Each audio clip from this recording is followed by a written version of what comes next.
Hello, everyone, and welcome to episode 10 of the Best Friends Club Podcasts. I'm Charlotte, My name is Fizz.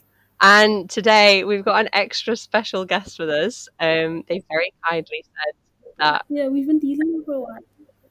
They very kindly said that they would come and join us for this episode. So, would you like to introduce yourself, special guest? Hello everyone. My name is Roz. Been here quite a while. Oh god, this is the most awkward introduction. You can find me on Twitter at Going Crazy Fast. That's basically it. Yeah, Roz is a legend, a veteran fanny. Been here for as long as we have. Exactly. If you don't know who Roz is, are you even in the fandom? That's the question that I'm saying. Are you in the Twitter fandom? I would It's say. true. Yeah. Yeah. Which I feel like where most of the fannies are. A majority of them anyway. Yeah. So welcome to the show, Roz. Thank you very much for having me. It's very nice to have you here. There is like another. I mean, we should probably introduce the video, right? So Yeah, let's do that first. It's the video that we have been talking about for a week. We're finally here, 10th episode. We are talking about living with Robert Pattinson. Woo! Finally, we made it.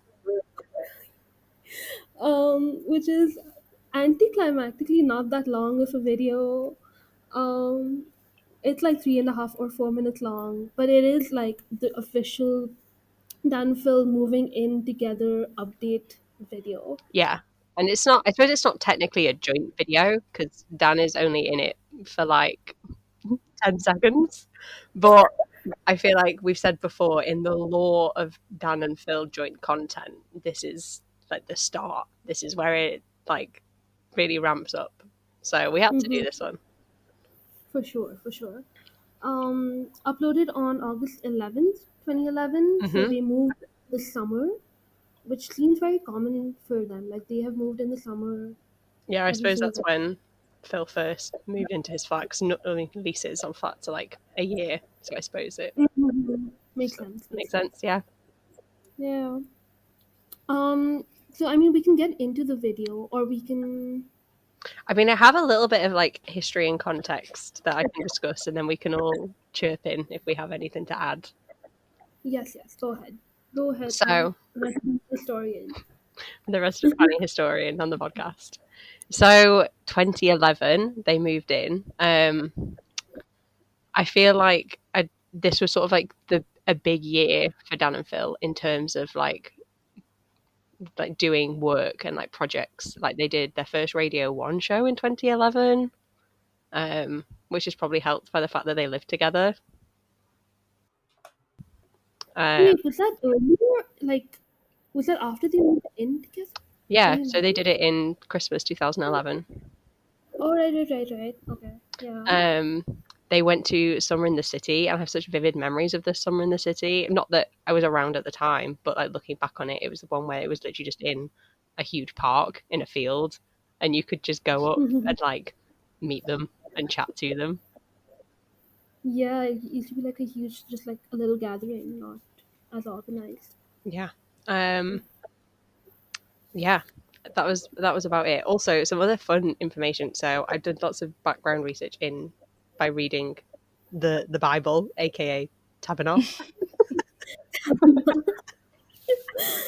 And they did like roommate assessment things, so like judged each other on how good were they roommate. And in that, they said that they'd only lived together for 3 years when they'd done this in like 2015, and it absolutely blew my mind that when they'd written Tabernakh, they'd only been living together for like 3 or 4 years. That just feels insane to me. Whoa, that's so true, because at this point they've lived together for more than 10 years. Yeah. Right? It's been like 12, 13 years. Oh my god, that's crazy. I don't even want to think about these numbers.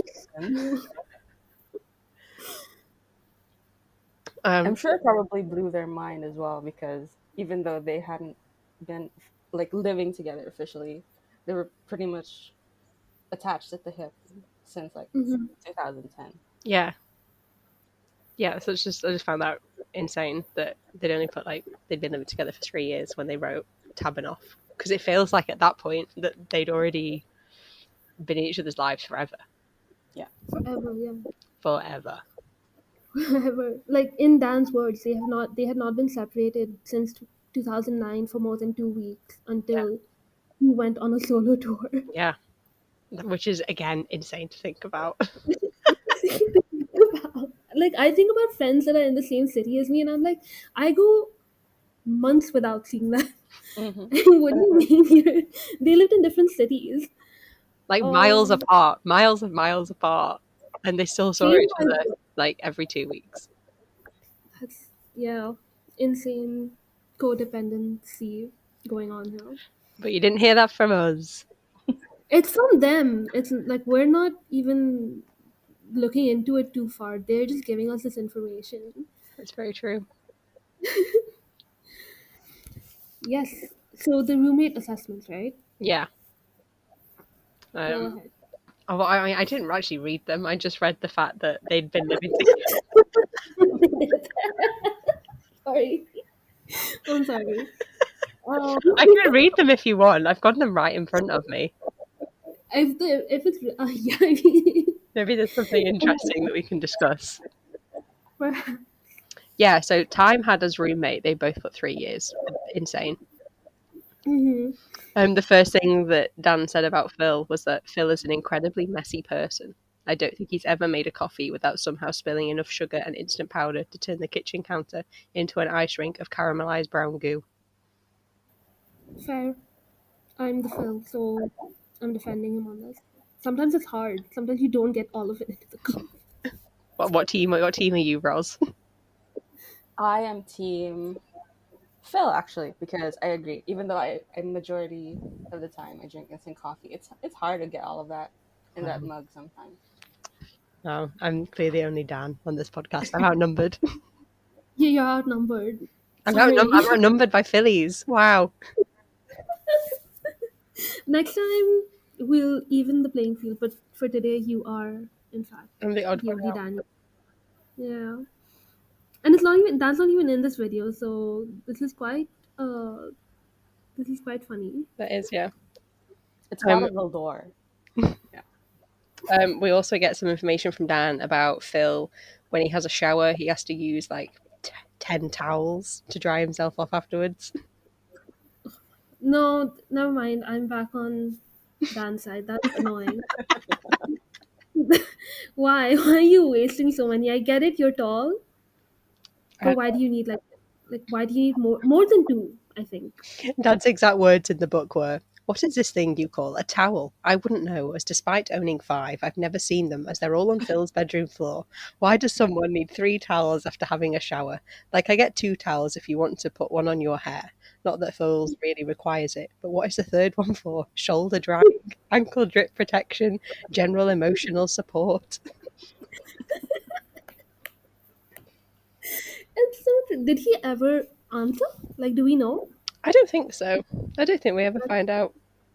That's so funny. Phil, defend yourself. But also, how do you defend yourself? If maybe Phil wants to come on the podcast and he can defend himself for his towel usage. Perhaps. At Amazing Phil, let us know. He might be listening. We looking at the stats. There are people in the UK listening to us. So Phil could be one of them. That is a terrifying. That is really terrifying. And we know he canonically looks at his indirects. Not that we have ever used Never. his, we've never done anything so that he finds us. But if he was to search Dan and Phil on Spotify, though, this would come up. This would come up. I hope they find no reason to do that. No, I hope no either. How do you hide? Let us know. Anyone who's into tech, let us know how to hide from Dan and Phil. From specific people. I don't think that's a thing, but oh well. Oh well. Alright. Anyway, shall we get into the actual video that we're actually here for? Yay! Let's do it.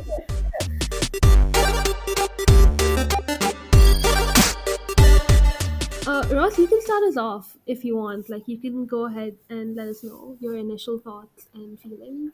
And Oh God. Okay, so I'm gonna go into it from the perspective of someone who I hadn't discovered them around the time that they uploaded this video, but I was very, very, very deeply into the Twilight fandom at the time. So that meant I was also a really big fan of Robert Pattinson.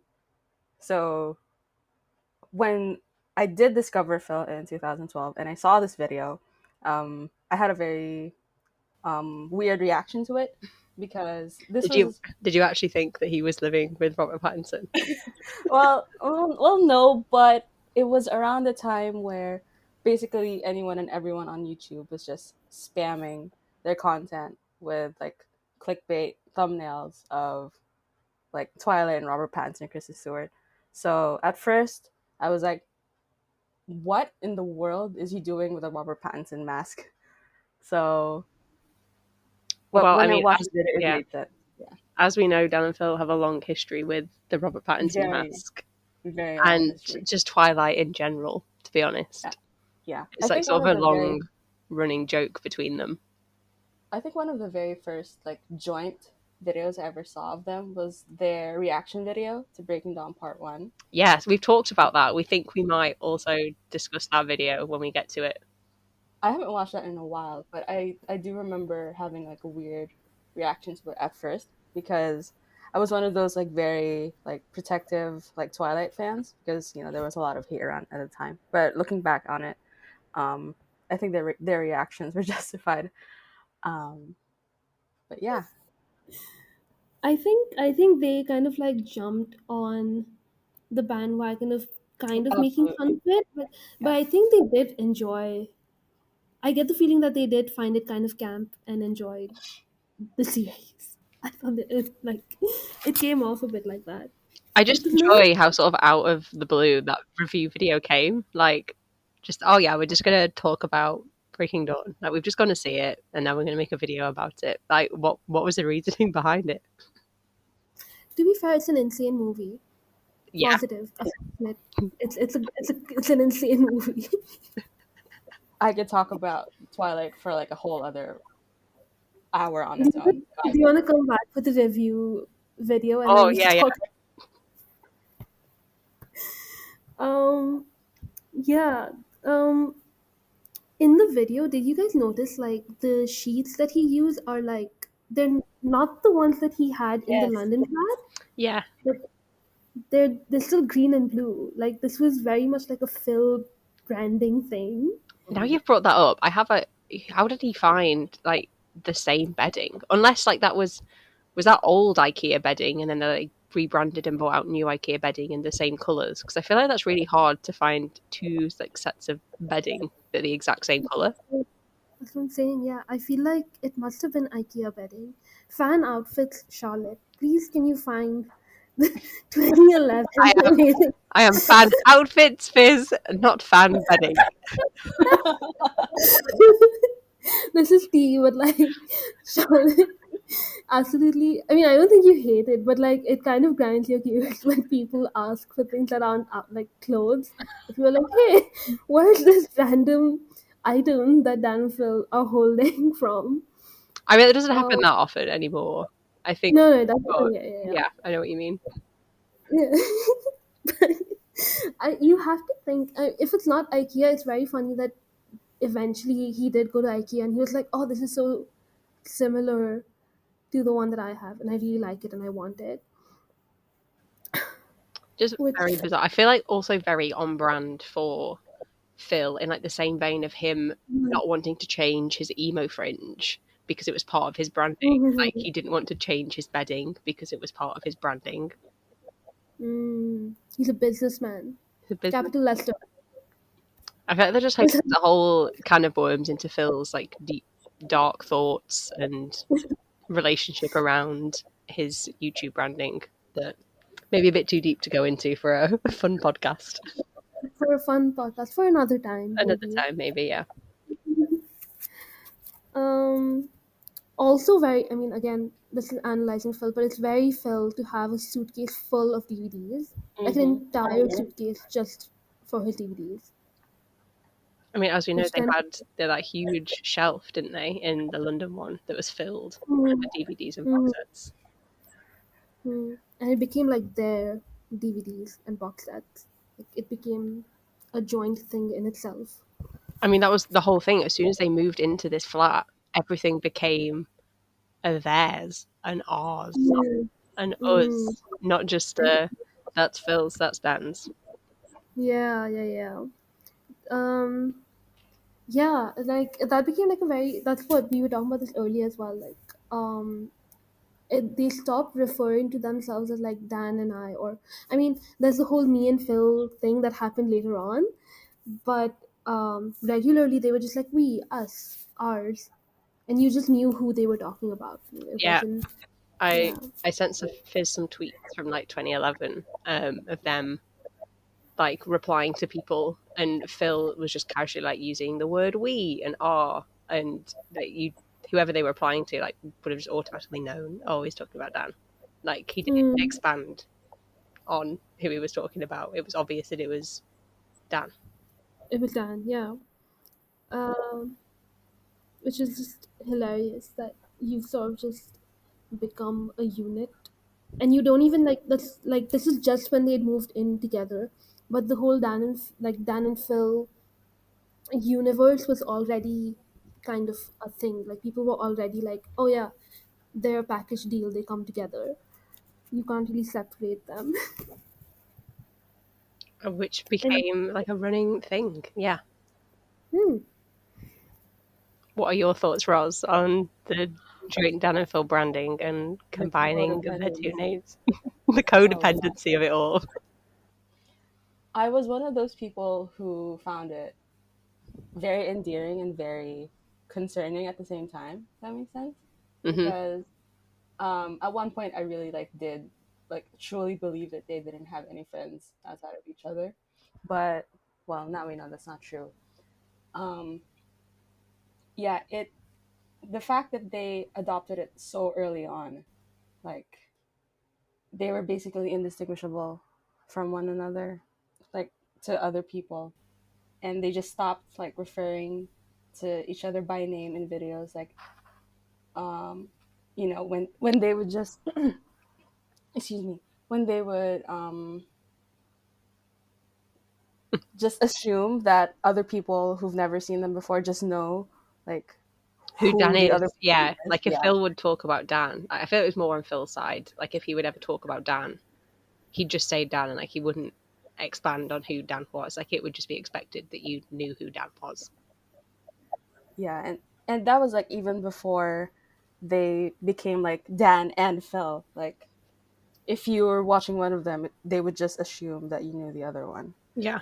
And I feel what I sort of said at the beginning, I feel 2011 sort of was the year that sort of started everything off. They did that Radio 1 show, they went to Summer in the City, which I don't know if they did the year before. I think they did the year before, but I feel this is sort of the big thing. I also wrote as well, so at the end of August was when they went on the Fantastic Foursome holiday to Italy with Chris and PJ.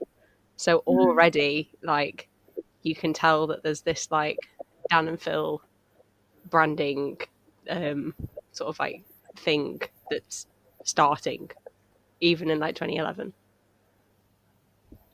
yes, and it's like these days it's a very modern concept. You have content houses and friendship groups, and I think this is the whole British YouTuber thing, but separately also Dan and Phil, that was very much an origin of all of that. You would never, I don't think you'd see duos and stuff come together organically anymore. So Smosh, Dan and Phil, the British YouTuber crew. That's so true, Stuff. actually. How you just said, obviously, a lot of all these TikTok houses that we have now, and people they all just sort of go and live together and form these groups. The Fantastic Foursome were the original ones. They paved the way. Yeah, and they did to be, and what's funny is they didn't even make that much content together as a foursome. They didn't know, yeah. They would just hang out sometimes and be like, hey, let's make a video together, and they would do that. But you could see that they were like actually friends and they liked making those videos together. Wow. Again, Dan Yeah. and Phil paving the way on YouTube. Is um, there nothing they can't do? Oh, I was saying they don't get enough credit for like being pioneers for a lot of stuff. They Like really don't. whether people want to admit it or not. mm, it's like with Dan giving full Mm-hmm. credit for things. Yep. It's just, but they both deserve a lot of credit for a lot of things, honestly. Um, this is the OG content house. I'll just say it like Yeah, it's true. that's insane. um, the one thing, like, can I like talk about one of my points? Of course. Yeah. One thing I wrote was like, the bit where he was like, "Oh, I had no Wi-Fi for a week," and he did like a little skit where he was like, "Day one, da da da, day two, da da da." It reminded me of like old Phil videos at uni because it had like that tinge of like weirdness that he used to like do, where he would make up stories and stuff. I don't know, like the hand thing where he was like, "I started eating my own face," and then day six, he like points a finger gun at himself and he's like, "Oh, the internet came back," or whatever it was. It just felt very. This is an old video, but it felt nostalgic anyway. I don't know. I like how you pointed that out because I also have something in my notes about that moment. Okay, let me read it. I would unalive someone just to know a fraction of how Phil's brain works because, quote, my hand rejected me and ran away with a pencil pot, unquote, would sound absolutely insane coming from anyone else. And it's true because, But for God, Phil, it's like, oh yeah, just another it's, day. this, is, this Feels is a fine. normal video from Phil. It's not even as insane as his old videos, like Fizz said. And it also made me laugh because I imagine Dan helping him film that and just being like absolutely unfazed by what he was seeing, Yeah. and just to show at that point like just how close they already were. Yeah, he's just saying whatever, and Dan's like, "Yep, for sure, for sure." I guess Um, this is so weird as well because one of my like first notes that I wrote was this is such like a classic Phil video and like it has such old school Phil video vibes. Like it's really weird, it's really random, and it felt like his older videos. This one, so that's really weird that we all sort of picked up on that. yeah, like it's very fast paced, the cutting. Like it's not he doesn't have sound effects and stuff in it, but it's still very classic Phil where Mm. he's giving you an update on his life, but he's spending like 5 minutes telling you about it. When this could have been a tweet. Like these days this could have been a tweet. He'd be like, "We moved. Or even like Yay." an Instagram post. I did say that as well. I love that he did a whole like 3 minute video just to tell like his audience that he was moving in with Dan. Like he clearly felt that this was really important information that his audience needed to know in video form. Yeah, but it didn't even like it wasn't even like a straightforward "I'm moving in with Dan." It's, "Oh, I'm moving in with Robert Pattinson," brings out the mask that Dan got him for Christmas. Was it Dan who got it for No, him? Phil got the mask for Dan. Yeah. Again, like shared present. He was like, "I want to have this mask, but I'm gonna pretend to give it to Dan so that I can have it." Um Also, not to get like too tinfoil hatty, but like this feels so, which we spoke about in the last episode, this feels so sort of reminiscent of Phil introducing Dan in his videos in like these really convoluted ways. So like I think we talked about the whole spaniel towel thing in the last one, or like he gets Dan to hide behind a pillow, or he does this really like dramatic reveal as to Dan coming into the video. And this is sort of, I suppose, like the same vein of thing that he's telling us that he's moving in with Dan, but in this just really extra, over the top, unnecessary way. Whoa. I never saw it like that, but you're right. Like he can imagine like he's so not normal about that. Like, same Phil. I wonder if you should cut this out, but like he is so not normal about this man. It's just like that's just Dan. You are calm down. He looks like a man emoji. I mean, you're not wrong. He does. I love Dan. I am a fan. I've spent years dedicated to this man's work and life. Just remember that. No haters here. He's just a man. And he's just a boy here, so I'm like, Phil, calm down. Yeah, that's really interesting. I don't really know what that means, if there's like some sort of deeper analysing to be done with that, but it's just another interesting comparison. Yeah, it's like a fun pattern.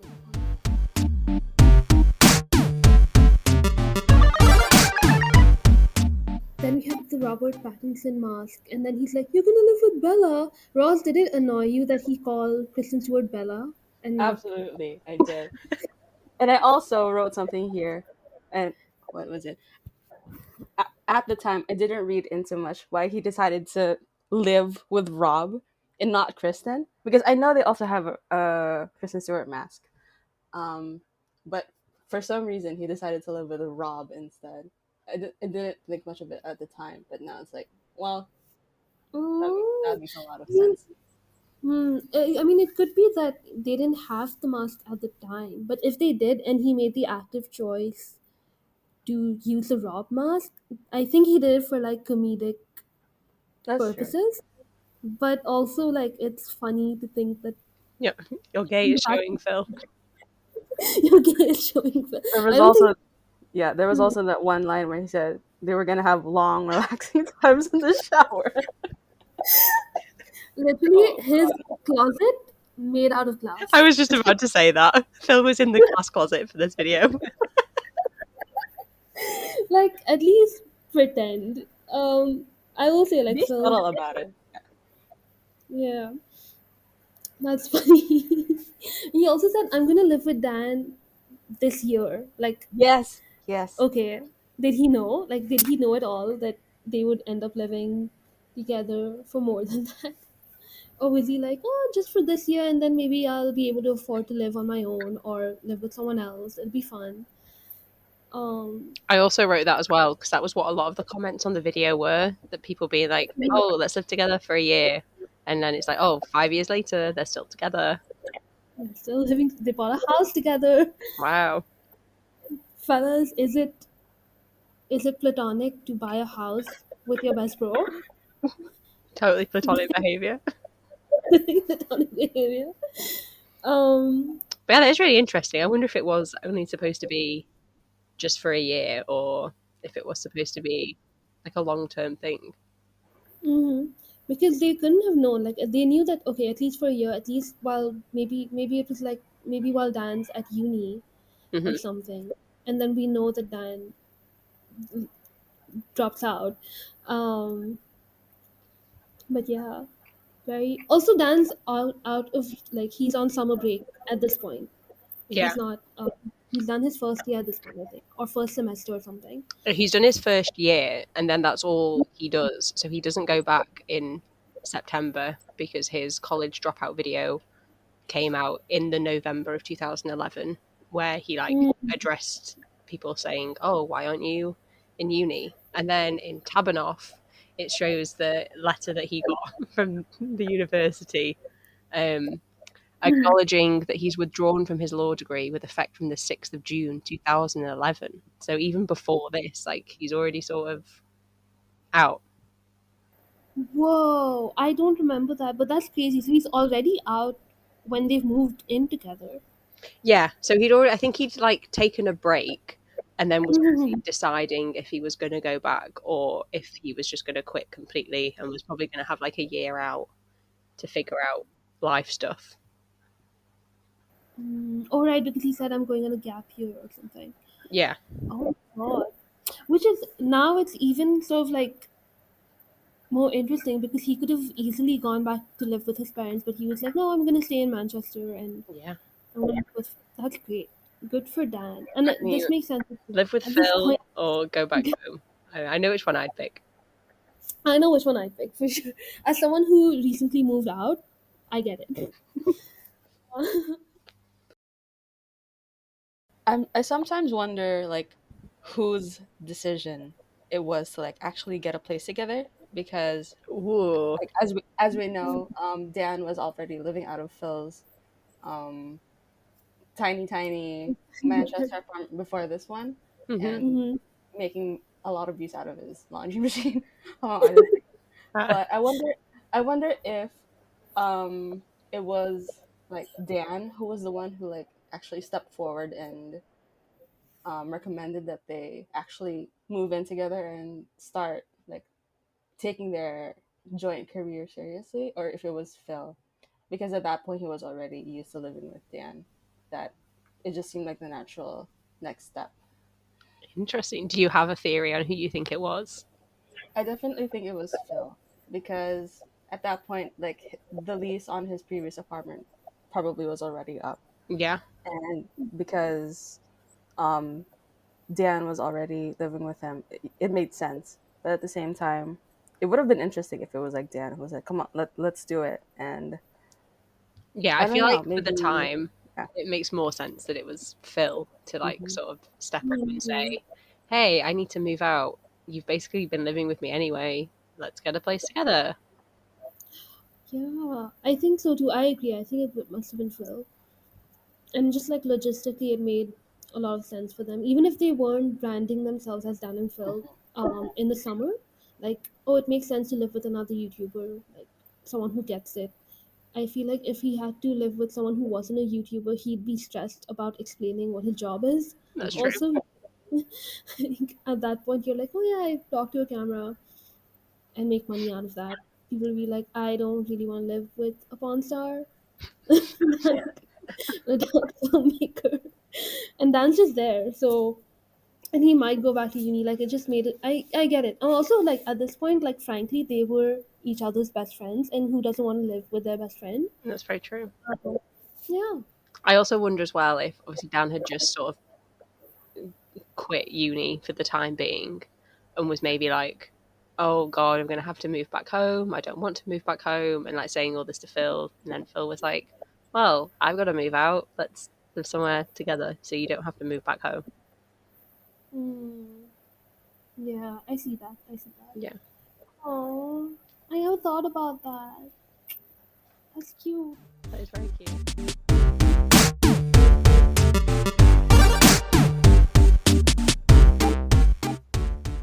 Do you think they then got to the end of like this first year of living together? I mean, obviously they moved to London, so that was a huge decision. But I wonder who then, out of the two of them, thought, or was it like initially said, "Let's move to London and hope this Radio One thing takes off." Mm. Who do you The think it Radio was? One job was initially offered to Dan alone, wasn't it? Oh, I don't know. Was it?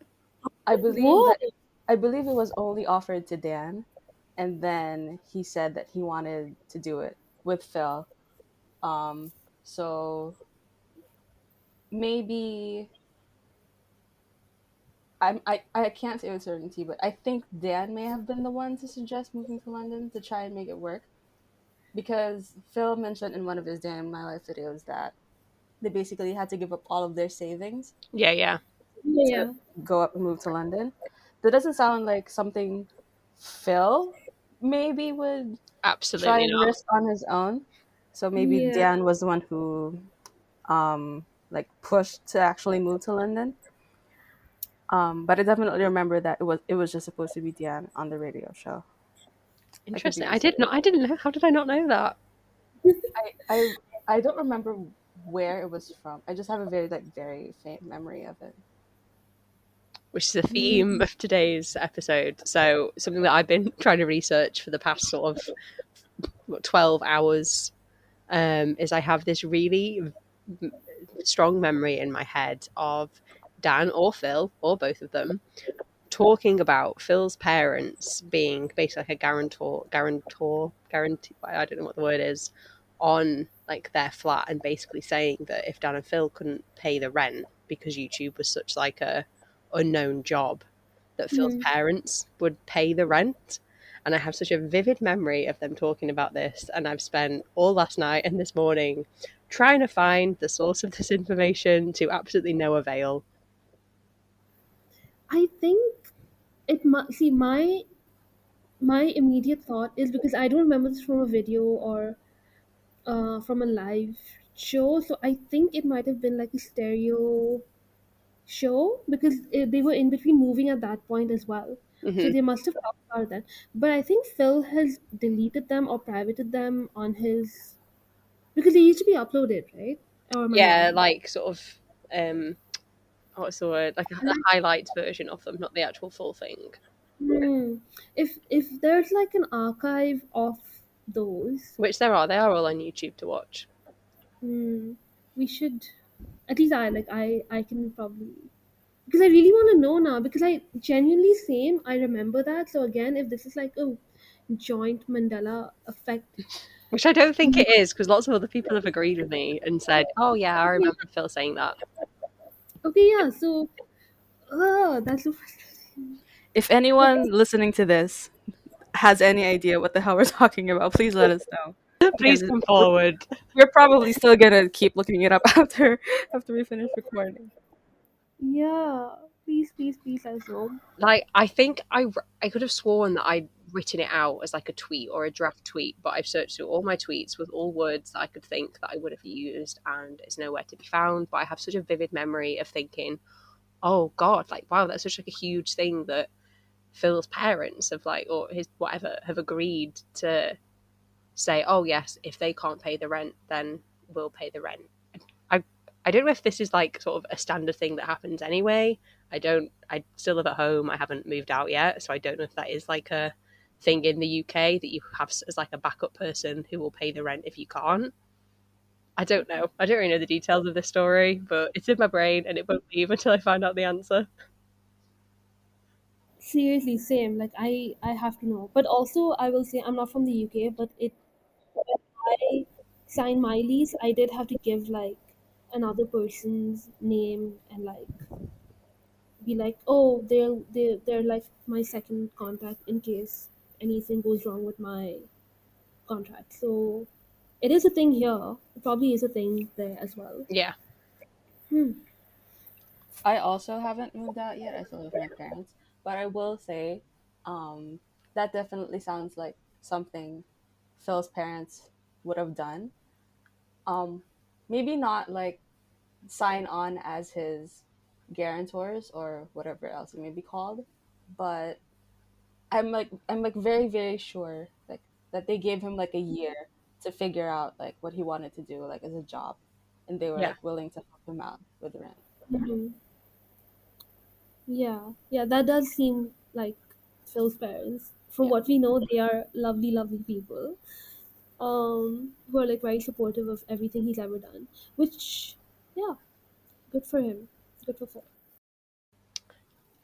So some just my last notes that we haven't covered yet. So I did watch Dan's apartment tour video in conjunction with this because I thought we'd get all the information.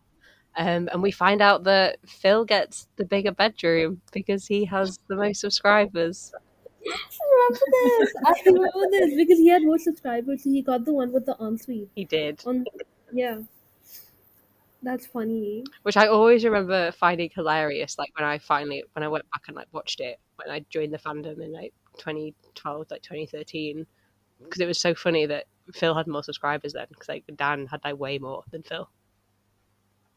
When in like 2012, like a year later. Yeah, like when I went back and like watched all their videos when I joined the fandom, like I Mm-hmm. remember finding it really funny because, and then there were loads of jokes about it that oh, haha, like Phil doesn't have more subscribers, not in like a mean way, but like oh, Dan has more subscribers now. Yeah, yeah, and it used to be such a thing, and also because I remember they reached 1 million subscribers within like maybe a month or maybe even a few weeks of each other. It was Dan first and then Phil. Dan on Uh, February 13th, 2013. Whoa, I had that written. I wrote it down, but it happened on my phone. whoa. But yeah, it's really that's really funny. Good for I would have done the same. I'd be like, I have more subscribers. I'd say Also, I have more. Hmm. I feel like at this point, when they moved into this Manchester flat, Phil would have been making more money than Dan. So maybe would have like, I don't know how, I'm sure they would have split the rent equally and like all the bills, but I feel like Phil was maybe earning more money. So if there was an agreement, like maybe he would have paid more money towards the flat than Dan would have been paying. Mm-hmm. Just No, speculating. yeah, just theorizing, but like that makes sense. They seem like people who would be like, it's I don't know the word, but basically like if you make more money, then you take more financial responsibility with things like bills and rent and all of that. Mm-hmm. Uh, hmm Which I feel like it's definitely like evened out now. And they're probably For like sure. on a very equal footing because they've got shared savings accounts or other gross, disgusting things like that. Yeah, exactly. I mean, that's what, like, if you buy a house, like, I don't know what that process is like, but I imagine you have to, like, sort of trust each other and have shared finances to deal with that because one person can't take responsibility for it. Yeah, Yeah. disgusting. Can't believe they have a mortgage together. Ugh. God. One of my notes for this video was this apartment compared to the penthouse they have now is so small. Like back then it was pretty big for them, but now it's just like tiny. And it made me very emotional just going back and looking at how they started because yeah, it's been a long time, but at the same time, not really much has changed. Um, they still have a lot of the same habits. They're still very codependent with each other. Mm-hmm. They don't like spending time apart. Um, Yeah. because in the house that they have now, yeah, they have a shared mortgage. They still have a shared office. Uh, Yeah. This one, it's very to add to that, I think it's very the common theme between like all of their places have always been things that they've sort of gotten individually. When it comes into their space, it's shared. mhm, Like it's not just Phil's, it's not just Dan's. Like for example, so in this video, I have this note where he talks about hidden wombat, like the little plushie that he has, Yeah. um, and it's like above the fridge or in the cabinet or something or whatever. And it used to be his thing, right? Like it used to be his plushie, but now it's in the house, so it belongs to both of them. Or I don't know. It just become part of the Dan and Phil lore just from being in the space that they share. If that makes sense. Yeah, that makes yes, sense. it does. Because if you're like just like a regular bachelor moving in with another regular bachelor, still Yeah. keep a lot of like we still keep a lot of things to just for you. Like Mm. I've been thinking about this since earlier. Remember the towel thing? Yeah. Um, um, it never occurred to me that at that point they had communal towels. Like if I was moving in with someone, I would definitely have my own towels. But at this point, they Yes, were already sharing towels, so they Wow. were like pretty like stuck together already. I that's didn't true. realize how crazy that was. Yeah, and you can argue and say like, oh, they're just like saving costs or whatever. But at this Mm, point, like they were making their own money. They could have just got their own things. Like even like their like billion coffee mugs that they had, they were just choosing from all of them instead of being like, no, that's mine, that's mine. No, you would just see each of them like with any of the coffee mugs. It's very sweet. I really don't like this. This whole conversation has made me feel very unwell. Thanks, guys.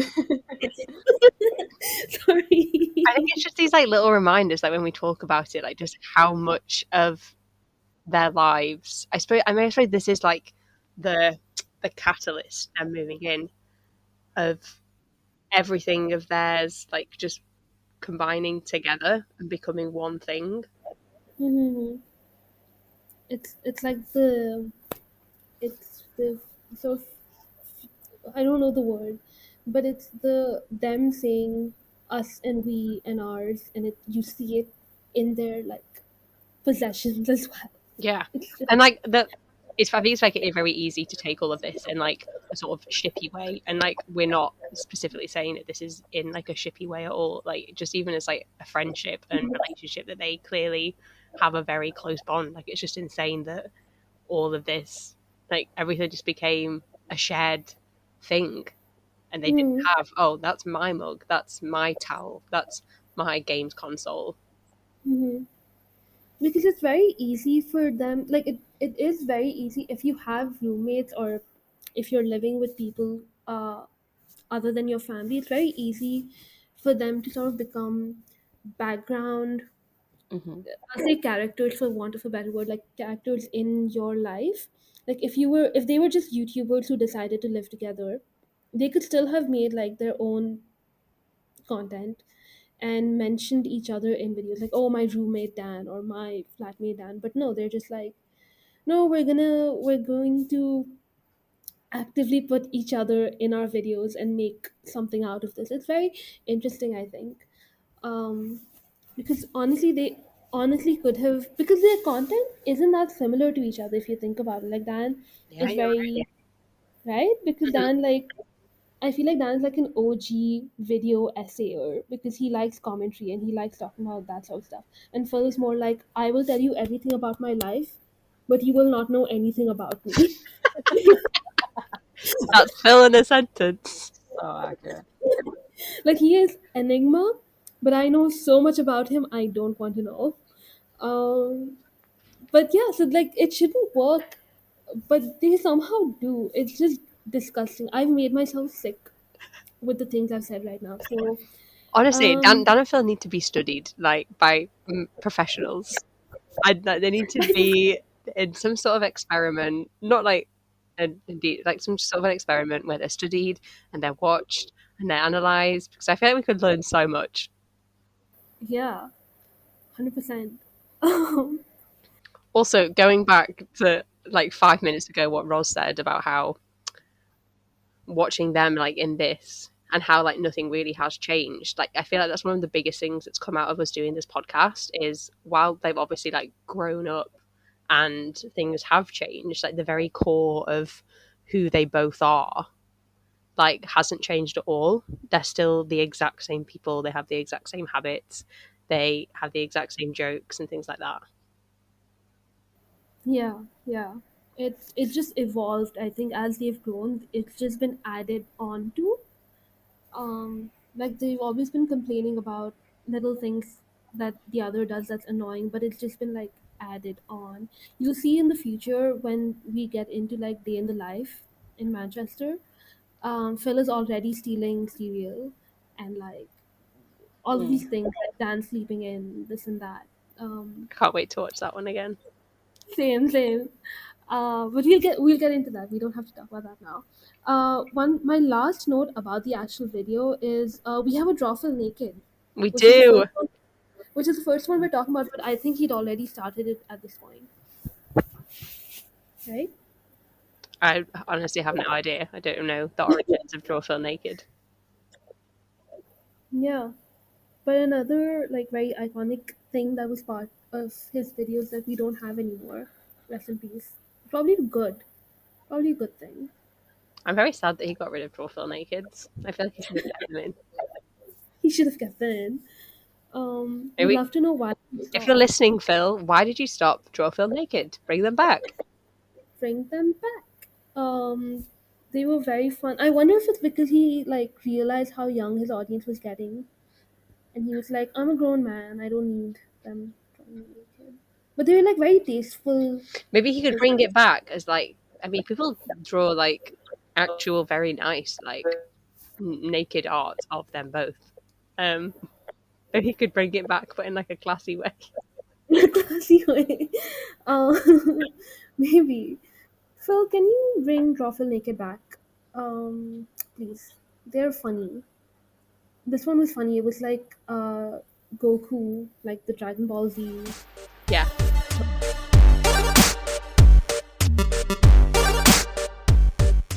Well, I think that's all my notes. Do either of Same. you have anything else to say? Anything else to add? Anything else? Um, Ross? my last note about this was, in preparation for this, I also watched some of the other videos they made in their Manchester flat. I also watched Day in the Life of Manchester. As I was tweeting yesterday about like the bit where Dan was complaining about the giant box of cereal. So God, but Excellent. also I was watching that one Sims building episode where they built Dab and Evan their little apartment when they Yes. moved to the city, and all of the parallels they made to this one just made me really, really, really emotional. Like, Are you serious? Oh my god, I don't remember that, but that's I remember sick. that. Yeah.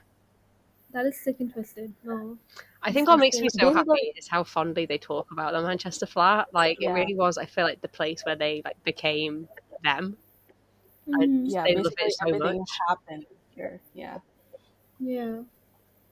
Oh. and also when they went back during Oh, I the can't week talk to do about what that. they That's so want, sad. they didn't even like go in. They just loitered outside and found it. But still, at the time, it felt like something really big for them to do. I don't Yeah, know Mm-hmm. why. It's not really that big of a deal, but nostalgia and Yeah, and if we know it's anything about Dan and Phil, it's that they love nostalgia. yeah. they love it. They've written books about it. Like Exactly. they've done a tour about it. And I love Um, that they love it because I love it too. same. Oh, fuck the Yeah, film. that was all my notes. This was a really cute video. It was, and I can't believe we've talked about it for 50 minutes. A 3-minute video. uh, I'm glad though. I'm so because we got to talk about so much apart from like this tiny video gave us so much to talk about. I'm Which so I feel glad. is what always the plan was, that there was just so much else to discuss around the video. Mm. That's why I think we were like really excited about it, right? We were Yeah. like, yeah. Um, I also didn't realize how fond I am of the Manchester flat until now. I was like, because my favorite will always be the first London flat. Yeah, me too. Um, but it's very, I love it. They also love the breakfast bar. This is like just, I I just, love that breakfast bar. I get it. I have a breakfast bar. I love my breakfast bar also, but they're weird about it. Uh, but good for them. I feel like it made them feel like adults or whatever. Okay, so thank you everybody for listening to this episode. Before we finish, Fizz and Roz, how many Robert Pattinsons out of 10 would you rate this video? I Oh would my give god. I would give it 5 out of 10 because there are 5 Twilight movies. Wow. Oh wait, that sounds wrong. No, it's like I'm giving it 5 out of 10. No, that's wrong. I just realized. Okay, God, it's late. Forgive me. I would give it 11 out of 10 because Wow. Oh. that's a very high Uh, number. well, I was gonna give it like 10 out of 10 because very, very solid video. Gave us lots to talk about and like nostalgia. What about you, Charlotte? I How think I, many? I think I also have to give it 10 Robert Pattinsons out of 10, just for the pure like nostalgia of the Mm-hmm. video. Mm-hmm. That's awesome. It's a good video. It like initially that you wouldn't think it gives you like a lot, but It really uh, did. It's given us 54 minutes of talking time. somehow 54 minutes for us. It might not be that much for Yeah, we'll you see guys. what it gets edited down to. Hopefully not a lot because good like this was a good chat. It was. It was. Yeah, I had so much fun, guys. I had so much fun too. Thank you everyone so much for listening. Thank you to Roz, our special guest. How have you enjoyed Thank your time? you very Yes, thank you very much for having me. I had a lot of fun today. Yay. Um, Yay. Fizz, would you like to tell the audience what our next episode is going to be? It's going to be Fellas on Fire 3. We're going back to spin-off land. Back to Pin-Up Land. I love that. And as I've said previously, it's my favorite spin-off. So I'm super, super excited. But yeah, we're gonna do spin-off again. Um, And yeah, we hopefully you like this episode. Let us know what you think. And if you want to be a special guest on another one, then let us know. Let us know. And Ross, if you want to come, literally, yeah, like if you want to come back, let us know. If you want to do the breaking down, if you want Ross back for her Twilight knowledge and expertise, we like 100% like would love to have you back. Yeah. That is very sweet. You're an excellent guest. You honestly, it's been so nice to have you as well, because like it's always good to have other perspectives. Yeah. And like we said at the beginning, you are an icon and a legend in fanny history. So I feel like you had lots to bring to the table. You can't see it right now, but I'm blowing kisses at both of you. Oh, thank you. Thank you. All right. I've forgotten how to do your goodbyes. I think we can just say goodbye. All right. Bye. Bye. Bye. Bye. Bye.